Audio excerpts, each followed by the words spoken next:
여러분 안녕하십니까, 션리입니다.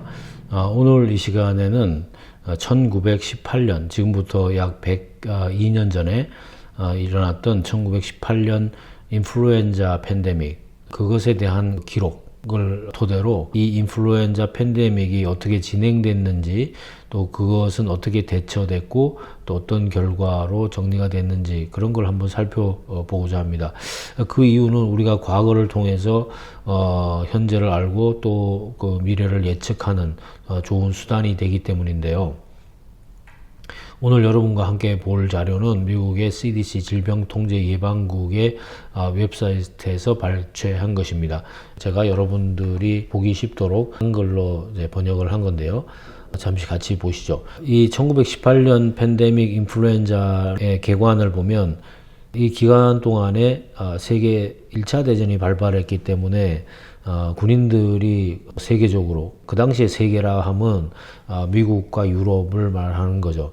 그러니까 미국에서 대서양을 건너서 유럽으로 수많은 군인들이 파견되고 이제 왔다 갔다 하는 그런 이동 현상, 또 한 군데 많은 인원이 집중되는 현상, 그런 것 때문에 이 인플루엔자가 더욱 극성을 부리게 됐고, 또 하나는 당시에 젊은이들이 취약했다. 그 다음에 백신을 비롯해서 치료법이 사실 없었다는 거죠. 그래서 이것은 공중보건에 있어서 아주 대형 사고, 대형 위기를 초래했던 하나의 중요한 사건이었고, 이 1918년의 팬데믹으로 전 세계적으로 약 5천만 명이 사망을 하고 미국에서만 67만 5천 명이 사망했다고 이야기하고 있습니다.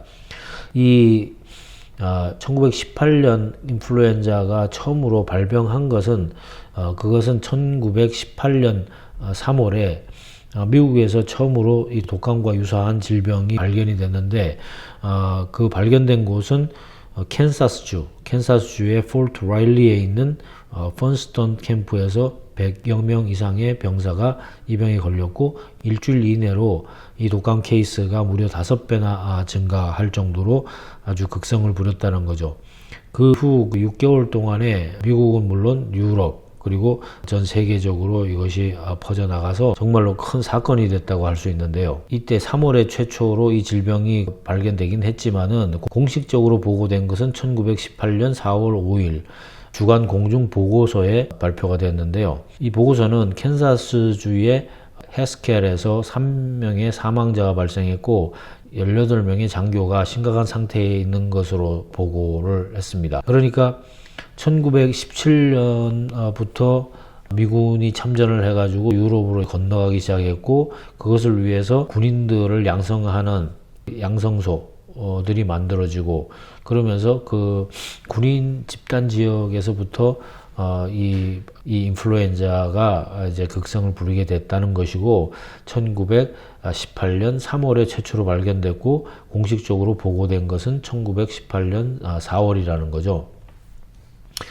그러니까 이렇게 이제 발견된 것이 그야말로 국지적으로 발견이 됐기 때문에 계속 그 군인들은 양성이 되고 파견이 되고 전쟁은 치러지고 있었죠. 그래서 9월 달이 되면은 보스턴에 있는 해군 시설하고 보스턴 외곽에 육군 훈련소가 있는 캠프 디븐스에서 독감의 2차 유행 발생을 했는데요. 미국에서는 이때 2차 유행 때 9월하고 11월 사이에 실제로 이 인플루엔자로 인한 사망자의 대부분이 이때 사망을 했다는 겁니다. 근데 이제 미국은 나라가 크고 주가 주도적으로 관리하는 나라다 보니까 주마다 여기에 대한 대처 방안이 명확하지도 않고 일사불란하지도 않다는 느낌이 듭니다. 왜냐하면 미국이 간호원 부족 사태를 겪었는데 이것은 이제 군대로 그 간호원들을 전부 보내다 보니까 실제로 일할 수 있는 간호원이 없었다는 거죠. 그런 대비가 전혀 되어 있지 않았다는 거죠. 그러니까 이런 걸 보면 우리가 경험하지 않고는 뭔가 제대로 대처하기는 어렵지 않겠나. 그래서 무엇을 미리 예측하고 대처한다는 것은 상당히 쉬운 일이 아니다, 그런 생각이 들고요. 근데 이때 훈련된 흑인 간호사가 있었는데도 불구하고 활용을 못했다, 이런 보고가 있는데, 역시 이것도 이제 당시에 흑인 간호사들한테 간호를 받기 싫어하는 그런 그 인종차별적 요소가 원인이 되지 않았을까, 그런 생각이 들고요.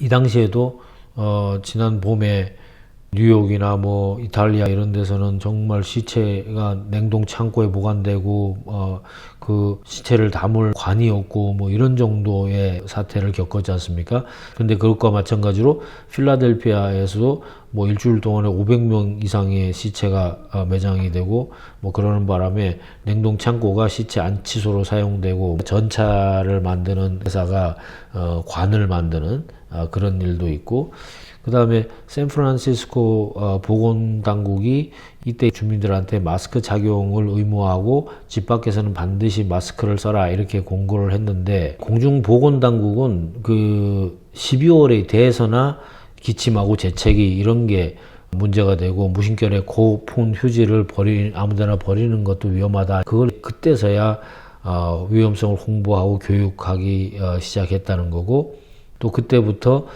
이렇게 사람들이 한 군데 많이 모이는 게 좋지 않으니까 그 출퇴근도 시차로 하고 또 대중교통 수단을 이용하기보다는 걸어 다니는 것을 촉구했다, 이렇게 이제 이야기를 하는데요.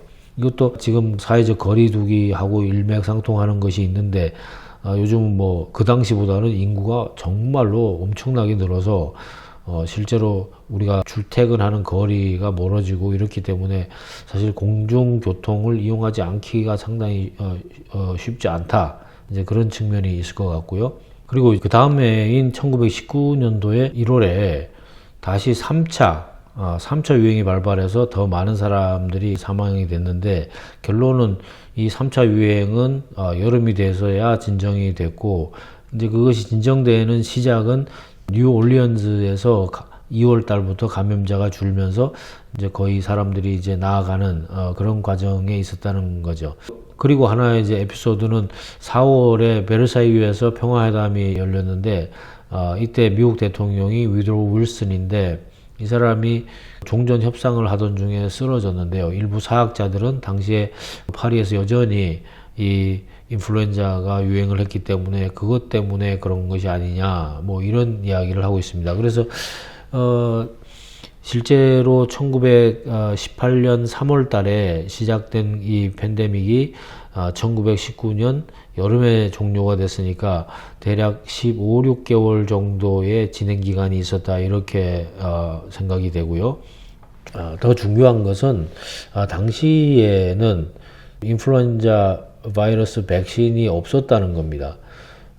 실제로 알려지기로는 1953년도에 최초로 이 바이러스 백신이 그러니까 계란을 이용해서 복제해가지고 바이러스 백신을 만들기 시작했다 하는 기록이 있으니까, 결국은 1918년 이 인플루엔자 팬데믹은 정말로 뭐 인간이 자력으로 극복한 하나의 큰 사례가 아닌가, 그런 생각이 듭니다.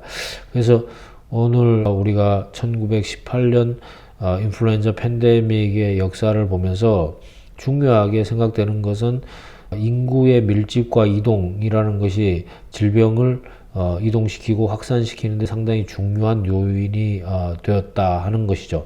그래서 오늘날 우리가 인구도 급증해 있고 어떤 교통수단의 발달로 해서 정말로 정보는 순식간에 수단위로 움직인다고 하면, 질병이나 사람의 이동은 거의 뭐 시간 단위 또는 수시간 단위 이런 식으로 움직일 정도로 빨라졌으니까, 옛날에 1차 세계대전 때와 지금과 비교하면 그 환경은 대단히 달라졌다고 할 수 있겠습니다. 그렇지만 변하지 않는 하나의 중요한 사실은 인구의 집중과 이동이라는 문제가 있고, 또 거기서 우리가 얻어야 될 교훈은 역시 위생 문제하고 자기 면역력 문제가 아닌가 생각을 합니다. 왜냐하면 이 당시에는 군인들한테서 집중적으로 감염이 일어났는데, 사실 군인은 젊은이들이잖아요. 그러니까 젊은이들은 뭐 모든 질병에서 강하다고 생각이 되었는데, 아무리 젊은이라고 하더라도 적절한 휴식과 적절한 스트레스 관리와 적절한 영양 보급이 없으면 이렇게 질병에 취약해지는 것이 아니겠나 하는 그런 생각이 듭니다. 우리가 평소에 백신이 있고 없고 백신을 맞고 안 맞고 하는 문제에 앞서서 개인위생과 사회위생, 그것과 함께 자신이 스스로의 면역력을 확보할 수 있도록 좋은 식사를 하고 수면을 잘 취하고 스트레스를 잘 관리하는 것 다 여기에 포함이 돼 있다 이렇게 생각이 듭니다. 오늘은 여러분과 함께 1918년 인플루엔자 팬데믹에 대해서 살펴봤는데요. 다음 시간에는 2009년 인플루엔자 팬데믹에 대해서 또 살펴보면 우리가 현재 겪어가고 있는 팬데믹은 어떻게 진행이 되고 우린 또 어떻게 대처해야 될지 하는 하나의 힌트가 만들어지지 않겠나 그런 생각을 합니다. 그럼 또 다음 시간에 뵙도록 하고 오늘 이 시간 여기서 마치겠습니다. 여러분 감사합니다. 안녕히 계십시오.